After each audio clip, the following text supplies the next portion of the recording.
Salut YouTube! On se retrouve encore une fois pour une vidéo de notre série Minimal Monday où on aborde toutes les facettes du minimalisme. Et aujourd'hui, on aborde le minimalisme dans la façon de travailler et je vous parle de single tasking.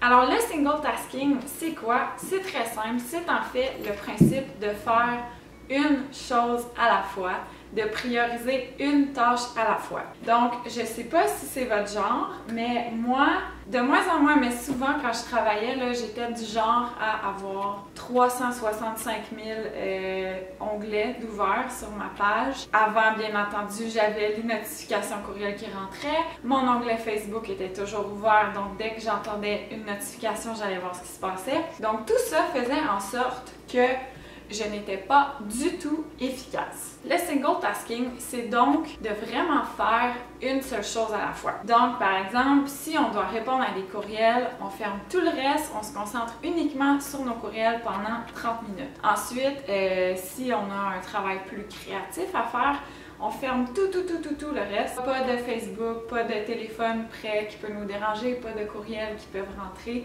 et on se concentre uniquement sur ça. Et le single tasking, honnêtement, ça peut s'appliquer à n'importe quoi dans la vie. Donc, auparavant, par exemple, j'aurais pu être en train d'écouter un film sur l'ordinateur parce qu'on n'a pas la télé, mais de quand même avoir mon téléphone tout près et même si j'avais pas les notifications d'allumer, d'aller scroller sur Instagram en même temps ou d'aller voir ce qui se passe sur Facebook. Donc, même en faisant quelque chose d'aussi simple qu'écouter un film, j'étais pas capable d'être là à 100%, ce qui est complètement ridicule.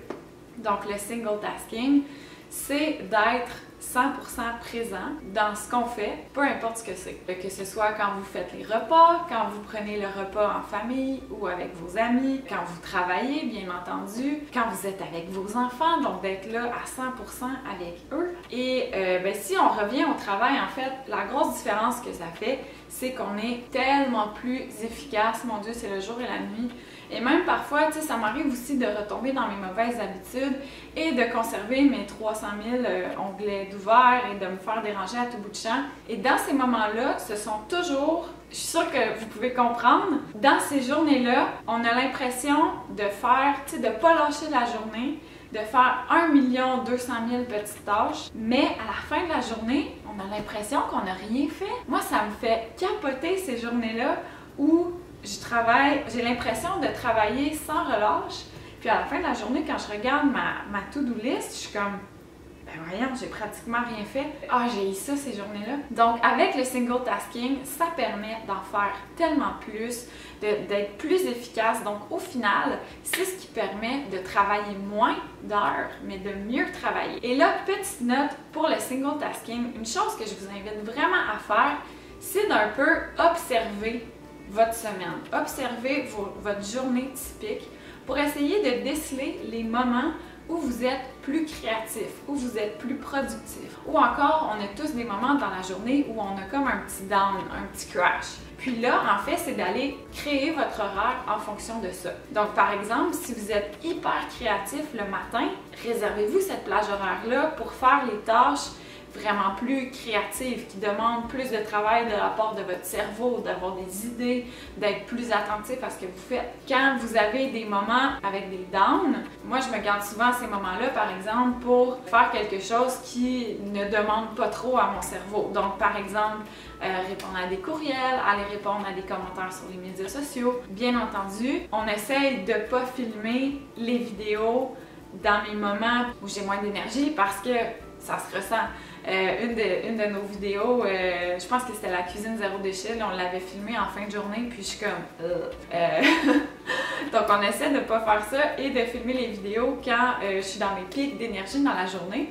Donc bref, juste de faire ce petit travail-là, ça ne va pas vous demander beaucoup, là, juste d'observer quelques-unes de vos journées pour vraiment détecter c'est où les endroits où vous avez le plus d'énergie, puis c'est où que votre cerveau a besoin d'un break.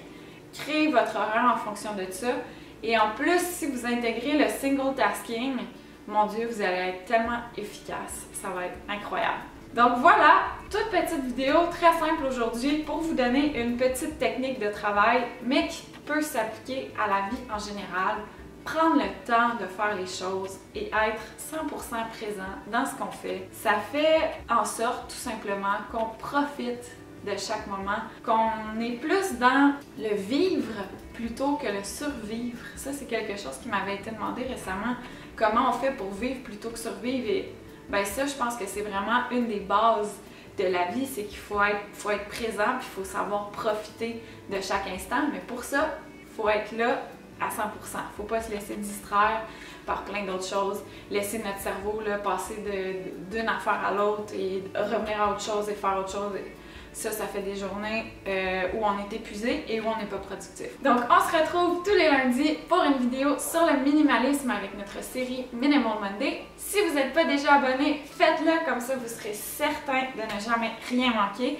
Et si la vidéo vous a plu, mettez un petit pouce en l'air, allez mettre des commentaires, ça me fait toujours plaisir d'aller vous répondre. À bientôt!